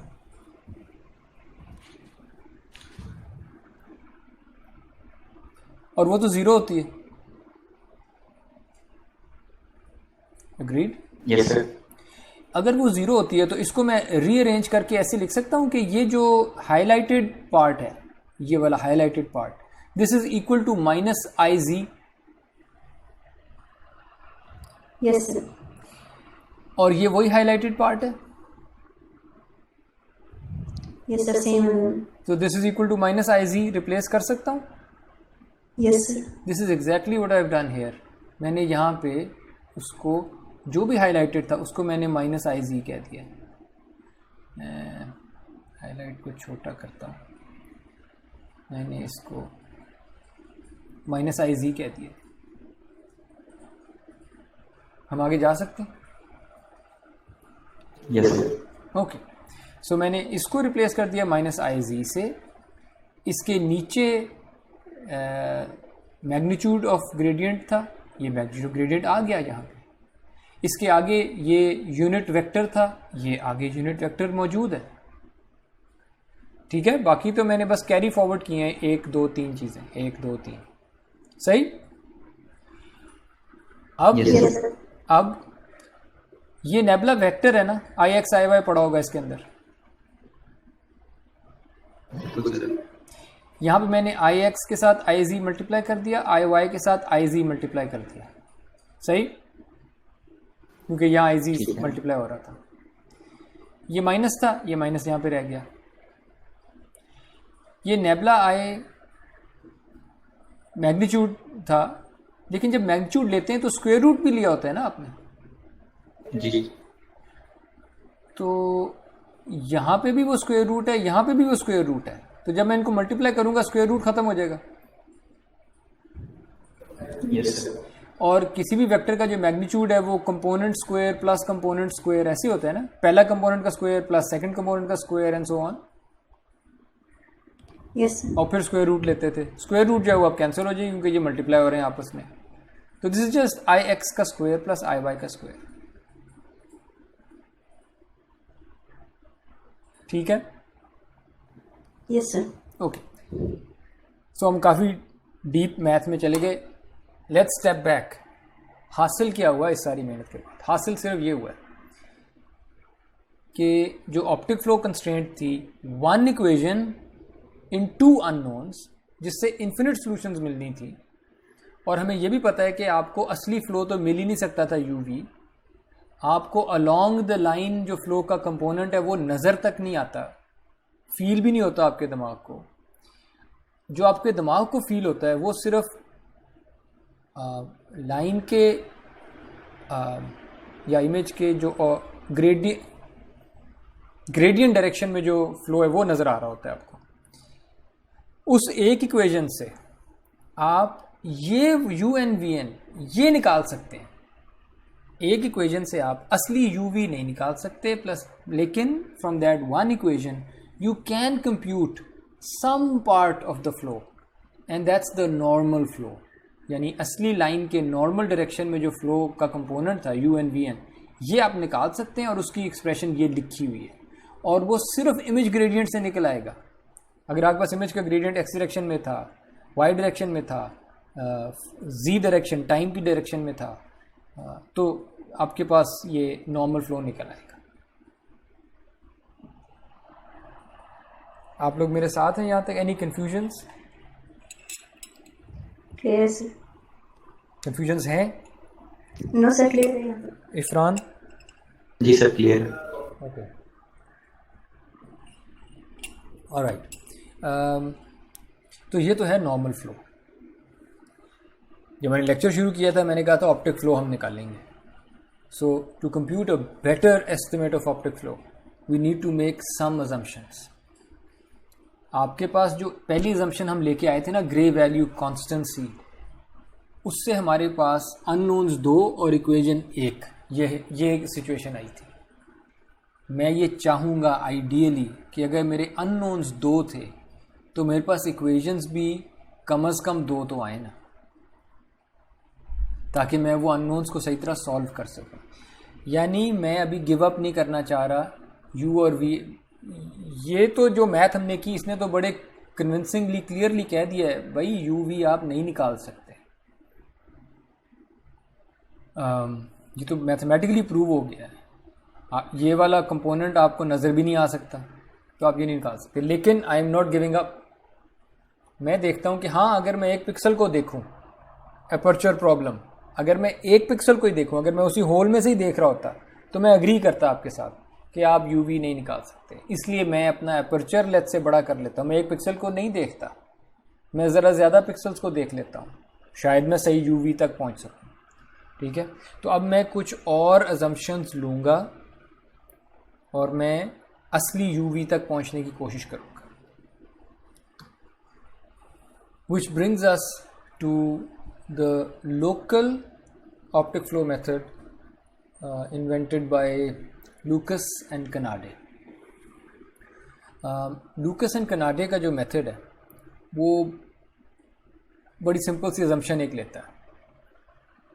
वो कहता है कि अगर आप पिक्सल आई जे पे हैं, यानी अगर आप पिक्सल आई जे पे हैं, ये आपका आई जे पिक्सल है,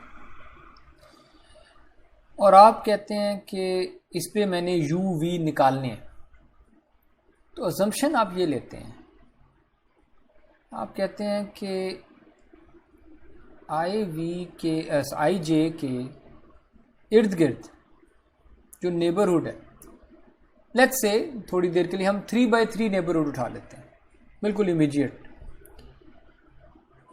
लूकस कनाडे कहते हैं आप इस ग्रीन वाले के यूवी में इंटरेस्टेड हैं, मैं अस्यूम करने लगा हूं। Remember this is an assumption. मैं अस्यूम करने लगा हूं कि जो जिस तरह से ये पिक्सल फ्लो कर रहा है, जिधर को ये पिक्सल डिस्प्लेस हो रहा है सेंटर वाला, बाकी भी बिल्कुल वैसे डिस्प्लेस हो रहे होंगे एग्जैक्टली। यानी इधर भी फ्लो जो है वो यूवी होगा, इधर भी फ्लो सेम वेक्टर होगा यूवी, इधर भी exactly same, exactly same, exactly same, exactly same, exactly same, और इस वाले पे भी एग्जैक्टली सेम।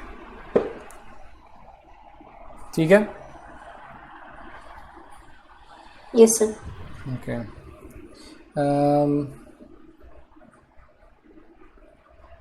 तो ये मेरी अजम्पशन है। मैं ये नहीं कह रहा कि जब आप ऑप्टिक फ्लो निकालेंगे तो सब में सेम निकल आएंगे, ये नहीं मैं कह रहा। मैं कह रहा हूँ कि जब मैंने ग्रीन वाला निकालना है उस वक्त मैं अस्यूम कर रहा हूँ कि सारे सेम मेरे इर्द गिर्द। ठीक, यस सर। अब आप लोग क्विकली मुझे बताएं, अगर मेरे इर्द गिर्द सारे सेम हैं, पहले तो मेरे पास इस एक पिक्सल के लिए एक कंस्ट्रेंट आती थी। जब मैं ये ग्रीन वाला यूवी डालूंगा इस सेंट्रल पिक्सल के लिए तो एक कंस्ट्रेंट आ जाएगी, ऑप्टिक फ्लो कंस्ट्रेंट। पर मेरे पास तो 9 पिक्सल्स आ गए हैं, अब 8 और भी आ गए। हर एक की अपनी नहीं होगी। Yes sir, Optic 9 flow। Constraints आ जाएंगे। मेरे पास तो 9 कंस्ट्रेंट्स आ गई हैं, और अननोन्स कितने हैं? 2। स्टिल 2, क्योंकि हर एक पे यूवी तो सेम है। So I have 9 equations and 2 unknowns. ये सॉल्व किया जा सकता है फॉर यूवी। ठीक है,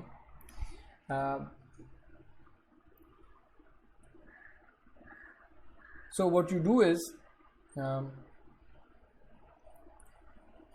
आप इसको ना लीस्ट स्क्वायर सेंस में सॉल्व करते हैं। आप ये करते हैं, आप पिक्सल आई जे पे जाते हैं, ये पिक्सल आई जे है, आप पिक्सल आई जे का नेबरहुड उठाते हैं, ये वो सारे 9 पिक्सल्स आ गए। या जिस तरह भी आपने नेबरहुड डिफाइन करना है, आपने सिर्फ ऊपर नीचे वाले देखने हैं, आपने सिर्फ लेफ्ट राइट वाले देखने हैं, आपने 4 नेबरहुड देखना है, 8 नेबरहुड देखना है, आपका नेबरहुड सर्कुलर होगा, यानी जो भी आपकी नेबरहुड की डेफिनेशन है आप वो ले आए। ठीक है,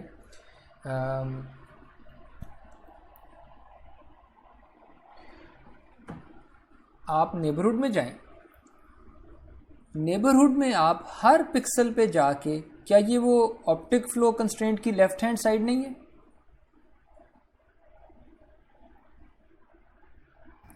यस सर। लेकिन ये लेट्स से अगर ये 9 पिक्सल्स की बात हो रही है, तो ये पहले पिक्सल पे ऑप्टिक फ्लो कंस्ट्रेंट, यानी इधर एक्स वाई जी इस पिक्सल वाला है, फिर एक्स वाई जी इस पिक्सल वाला, यानी पहली दफ़ा इमेज ग्रेडियंट्स यहाँ से आ रहे हैं, आई एक्स आई वाई आई जी इस पिक्सल के ग्रेडियंट्स हैं, फिर इस पिक्सल के ग्रेडियंट्स हैं आई एक्स आई वाई आई जी, फिर इस पिक्सल के ग्रेडियंट्स हैं आई एक्स आई वाई आई जी। मेरे साथ हैं, ये सम ये हरकत कर रहा है। Yes sir. यस सो हर पिक्सल पे मैं गया हूँ इस 3x3 नेबरहुड में, और मैं ऑप्टिक फ्लो कंस्ट्रेंट की लेफ्ट हैंड साइड उठा ली। अगर यूवी सही वाला है, अगर है, तो बताइए कि ये ऑप्टिक फ्लो कंस्ट्रेंट की लेफ्ट हैंड साइड, इसकी क्या वैल्यू होनी चाहिए? 0 होनी चाहिए। ग्रेट। अगर 0 नहीं है तो अगर वो 0 के नियरेस्ट है तो वो ठीक आंसर है, अगर तो वो ठीक ज़्यादा आंसर दूर है। है तो हाँ, ज़्यादा दूर है तो यूवी बुरे हैं। ऑब्वियसली ज़्यादा वो, अगर वो वैल्यू बड़ी आएगी तो वो डिस्प्लेसमेंट ठीक नहीं होगी, क्योंकि यू, हमने स्टार्ट में ही बात की थी कि यू और वैल्यू की जो डिस्प्लेसमेंट है वो बहुत स्मॉलर वैल्यू होगी। ना ना ना ना ना ना ना ना, गलत समझिए आप। मैं यूवी को बड़े नहीं कह रहा, मैं कह रहा हूँ अगर यूवी ऐसा, यूवी छोटे ही है ठीक है, लेकिन ये जो लेफ्ट हैंड साइड आई है I x u plus I y v plus I z, ये 0 से दूर है। इसका क्या मतलब? अप्रोक्सीमेशन ठीक नहीं हुई इसकी। नहीं, यू भी गलत है हमारे यहाँ पे। यूवी गलत हैं, आप गलत डायरेक्शन में देख रहे हैं। ये डिस्प्लेसमेंट ही नहीं थी। अगर सही डिस्प्लेसमेंट होती तो ये 0 के करीब आया होता। क्या नाम है आपका? रिमशा? Yes sir. बताएं जी, आपको क्लियर हो रहा है कि नहीं? मुझे लगता है आप गलत डायरेक्शन में सोच रहे हैं। नहीं सर, अब क्लियर हो गया। ओके, सो अगर u और v अच्छे हैं, वाकई सही डिस्प्लेसमेंट थी, सो लेट्स अस्यूम कि ये जो इमेज मैंने यहाँ लेफ्ट पे ड्रॉ की है, इसमें जो यूवी है मैंने सही वाला ड्रॉ किया, वाकई ऐसा था कि ये जो पिक्सल था ग्रीन वाला ये वाकई इधर डिस्प्लेस हो रहा था और ये सारे भी वाकई इधर डिस्प्लेस हो रहे थे इमेज में, ये बिल्कुल सही यूवी थे। अगर तो फिर सही यूवी के लिए 9 के 9 पिक्सल्स पे ये जो ऑप्टिक फ्लो कंस्ट्रेंट लिखी है 9 की 9 दफ़ा ये 0 के पास आई होगी या 0 आई होगी, राइट? यस लेकिन अगर मैंने यह डिस्प्लेसमेंट वेक्टर्स इधर की बजाय बिल्कुल किसी गलत जगह ड्रॉ कर दिए होते या बल्कि डायरेक्शन यही रखता, साइज चेंज कर देता, मैं कहता ये हुई है डिस्प्लेसमेंट जबकि ये डिस्प्लेसमेंट नहीं हुई थी, या मैं कहता ये हुई है डिस्प्लेसमेंट जो साइज वही रहता लेकिन डायरेक्शन ही गलत कर दी, ये कह दी डायरेक्शन, ये कह दी डायरेक्शन, जो भी है गलत कह दिया। बस किसी भी तरीके से मैंने अगर गलत वाले दे दिए यूवी तो ये ऑप्टिक फ्लो कंस्ट्रेंट वायलेट होगी। जितना ये वायलेट होगी उतना ये 0 से दूर होगी, चाहे नेगेटिव डायरेक्शन में हो चाहे पॉजिटिव डायरेक्शन में हो, बस ये 0 से दूर होगी। अग्रीड? Yes sir. और इसको मैं एरर कह रहा हूं, इसलिए मैं एक फंक्शन बनाता हूं, I call it E for error. This error represents कि मेरा u और v कितने बुरे थे या कितने अच्छे थे। मेरा एरर अगर 0 आ जाता है इसका मतलब है u और v बहुत अच्छे थे। मेरा एरर अगर बड़ा आ जाता है तो मैं कहता हूँ u और v अच्छे नहीं थे। और ये एरर फंक्शन मैंने इस तरह से डिफाइन किया है, मैं 9 के 9 पिक्सल्स पे गया, हर जगह ऑप्टिक फ्लो कंस्ट्रेंट की वायलेशन देखी कि वो 0 से कितना दूर है, इसलिए मैंने यहाँ स्क्वायर किया है कि चाहे वो नेगेटिव साइड पे हो चाहे वो पॉजिटिव हो, आप 0 से दूर हैं आपको सज़ा मिलेगी, तो ये स्क्वायर किया मैंने। और यहाँ पे मैथमेटिकल कन्वीनियंस के लिए मैंने यहाँ हाफ से मल्टीप्लाई कर दिया, आप ना भी करें तो खैर है, ठीक है। तो ये मेरे पास एक स्केलर वैल्यू आएगी, पिक्सल तो 9 थे लेकिन मेरे पास ये जो आंसर आएगा एरर का ये तो एक स्केलर वैल्यू है। अब मुझे बताइए what is the optimal u star and v star, कैसे निकालेंगे? अगर आप इस एरर फंक्शन को देखें, सिर्फ उसकी मैथ्स बता दें, इंग्लिश बता दें। सर इसके डेरिवेटिव कंप्यूट करेंगे क्यों? इस फंक्शन के with respect to u and v। इससे भी पीछे रहें, बिल्कुल आप सही कह रही हैं। So u star v star वो हैं जो e को मिनिमाइज करते होंगे। Yes sir. हाँ, तो मैंने, आप नोट करें कि ये सम स्क्वेयर्ड एरर लिखा है मैंने, because there is a sum here, there is a square here and there is an error here. u और v जितने भी बुरे हैं वो उनकी बुराई जो है वो इस ऑप्टिक फ्लो कंस्ट्रेंट ही तो बता रही कितने बुरे हैं, जितना 0 से दूर होगी उतने बुरे हैं। So that's the error for u v at the current pixel. So मैं एरर को लेता हूँ, स्क्वायर करता हूँ और फिर सम कर देता हूँ पूरे नेबरहुड पे। This is a sum squared error और मैं उसको मिनिमाइज करना चाहता हूँ। मिनिमाइज करके जो u v निकलेंगे वो मेरे ऑप्टिमल u v होंगे, u star v star. So let's do this. अगर आप curly e by curly u को 0 इक्वेट करें, जैसा कि आप अभी कह रही थी कि डेरिवेटिव इक्वल टू 0 करेंगे, पर मेरे जो अननोन्स हैं वो 2 हैं, या मेरा जो डेरिवेटिव का जो वेक्टर होगा, यहाँ पे वेक्टर आएगा ना, एक विद रिस्पेक्ट टू डेरिवेटिव होगा विद रिस्पेक्ट टू u, एक डेरिवेटिव होगा e का विद रिस्पेक्ट टू v, दोनों को इक्वल टू 0 सेट करूँगा, ठीक है। इनफैक्ट अगर मैं यहीं से एक्सप्लेन कर दूँ कि एक मेरे पास ये सिचुएशन आएगी इक्वल टू 0, क्योंकि ऑप्टिमल पे एक डेरिवेटिव 0 होना चाहिए, यानी कब? जब आपने एवेल्युएट किया उसको at u star v star. So एक ये इक्वेशन आएगी, one equation. I will also get another equation कि जब इवेल्युएट हुई होगी वो u स्टार v स्टार पे, तो उसका आंसर भी 0 आएगा। How many equations do I have now? 2 equations and 2 unknowns. ये तो साइमल्टेनियस इक्वेशंस है। पहली इक्वेशन जो है इससे भी कोई लाइन ही रिप्रेजेंट होती होगी, लेट्स से ये वाली। दूसरी इक्वेशन है इससे भी कोई लाइन ही रिप्रेजेंट होती होगी, लेट्स से ये वाली। और इन लाइंस की जो इंटरसेक्शन है ये u स्टार v स्टार होगा। तो ये तो 2 इक्वेशंस आ जाएंगी साइमल्टेनियस इक्वेशंस, ये तो आपको सॉल्व करनी आती हैं। लेकिन हम थोड़ा सा उसका एक्चुअल तरीका देख लेते हैं हम करते क्या हैं। हम डेरिवेटिव इक्वल टू 0 सेट करेंगे, डेरिवेटिव इक्वल टू 0 सेट करेंगे, एक लीनियर सिस्टम आ जाएगा। यानी लीनियर सिस्टम मैंने इस तरह का है कि आपके पास दो इक्वेशंस थी इक्वल टू 0 करके, मैंने उन दोनों इक्वेशंस को, यानी अगर आप इसको मल्टीप्लाई करेंगे ना इस मैट्रिक्स को इस वेक्टर से और साइड पे ये वाला वेक्टर रख देंगे, इसको जब सारे को मल्टीप्लाई आउट कर देंगे तो फर्स्ट रो में आपके पास ये वाली इक्वेशन आ जाएगी और सेकंड रो में आपके पास ये वाली इक्वेशन के कॉरस्पॉन्डिंग एक चीज़ आ जाएगी।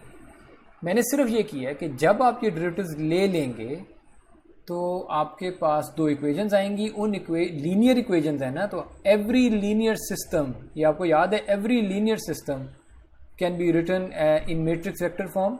Do you remember this? Yes sir. मैंने बस वही किया है। ये मैं आप लोगों पे छोड़ देता हूँ फिलहाल। ये डेरिवेटिव्स मैं चाह रहा हूँ आप निकालें और आप रियलाइज़ करेंगे कि ये डेरिवेटिव आएगा इस तरह का, इस तरह की टर्म आएगी, इस तरह की टर्म आएगी, और उन्हीं को रीअरेंज किया होगा। और यहाँ मैंने u स्टार v स्टार डाला है इसलिए क्योंकि ये जो इक्वल टू 0 मैंने किया है, ये इक्वल टू 0 हर हाल में नहीं कर सकते। ये इक्वल टू 0 सिर्फ तब होगा जब इस एक्सप्रेशन में u star v star insert हुए होंगे, तब डेरिवेटिव 0 होगा। इसलिए मैंने यहाँ पे u स्टार v स्टार लिखे हैं ऑप्टिमल वाले। ठीक है, ये फेमिलियर है ये वाला मैट्रिक्स आपको? Yes sir. क्या कब देखा था आपने ये? सर मशीन लर्निंग में भी देखा हुआ है और अभी रिसेंटली हम लोगों ने पैटर्न रिकग्निशन में भी ये टॉपिक कवर किया है। I am so offended, I am so offended. Irfan आप मुझे खुश कर दें, हो सकता है आप सही स्ट्रक्चर टेंसर में स्ट्रक्चर टेंसर इसी कोर्स में हमने किया था।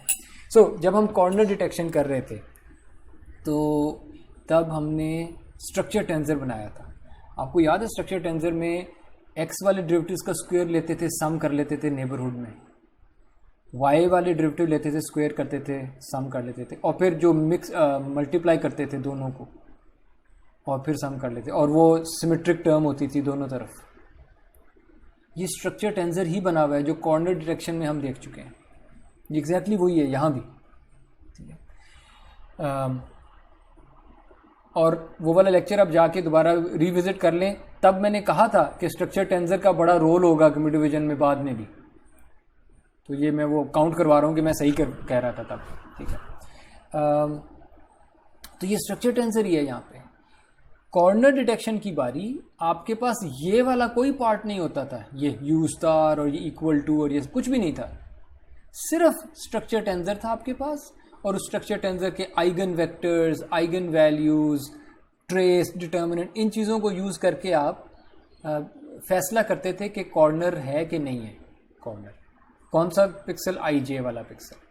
अब हम स्ट्रक्चर टेंसर ही है हमारे पास, लेकिन स्ट्रक्चर टेंसर से अब डायरेक्टली कुछ नहीं निकाल रहे। स्ट्रक्चर टेंसर हमारा सिस्टम मैट्रिक्स है, इसको सिस्टम मैट्रिक्स कहते हैं। जब आप लीनियर सिस्टम को सॉल्व करते हैं ना तो ax = b जिस तरह लिखा होता है, तो that's my system matrix A। Anyways, structure tensor को वहाँ पे जब हमने किया था तो वहाँ भी हमने कहा था कि ये जो डायरेक्ट आप सम कर रहे हैं, इनफैक्ट मैं इधर आ जाता हूँ, ये जो E of uv है इसमें आप 9 के 9 पिक्सल्स को बराबर इंपॉर्टेंस दे रहे हैं। अगर आप चाहें तो ये जो सम है ये वेटेड सम ले आते हैं, यहाँ पे मैं लिख देता हूँ, मैं ये भी तो कर सकता था।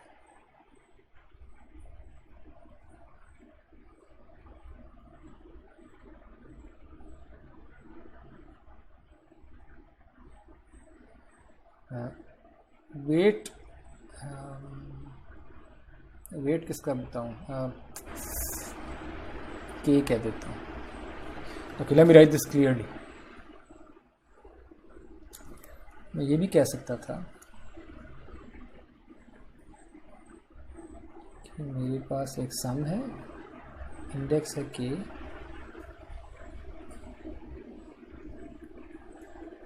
मैं उन पिक्सल्स को पहले तो बस कह रहा था नेबर के सारे पिक्सल्स, अब मैं उसको एक इंडेक्स भी असाइन कर रहा हूँ। ठीक है, और मैं कह रहा हूँ कि जब आप kth पिक्सल की बात करते हैं, kth नेबर या इस 3x3 रीजन में जो kth पिक्सल है, उसके साथ एक वेट असाइन करते हैं और फिर जो भी एरर था आई जे kth पिक्सल का उसका स्क्वायर, ये एरर ही है, ये हर पिक्सल का एरर लेके आ रहे थे ना हम, पर वहाँ मैंने इंडेक्स कोई नहीं दिया था किसी कि कौन से पिक्सल की बात कर रहा हूँ, सारे थे बारी बारी। यहाँ मैं वो इंडेक्स एक्सप्लिसिटली लेके आ रहा हूँ कि kth वाले पिक्सल का जो एरर है, ठीक है, उसका स्क्वायर, लेकिन अब मैं उसको वेट भी असाइन कर रहा हूँ। तो ये एक वेटेड सम है। चलें इसको मैं एंड कर देता हूँ। चलें ठीक है, हम ऐसा करेंगे, नेक्स्ट टाइम फिर यहाँ से कंटिन्यू करेंगे इंशाल्लाह।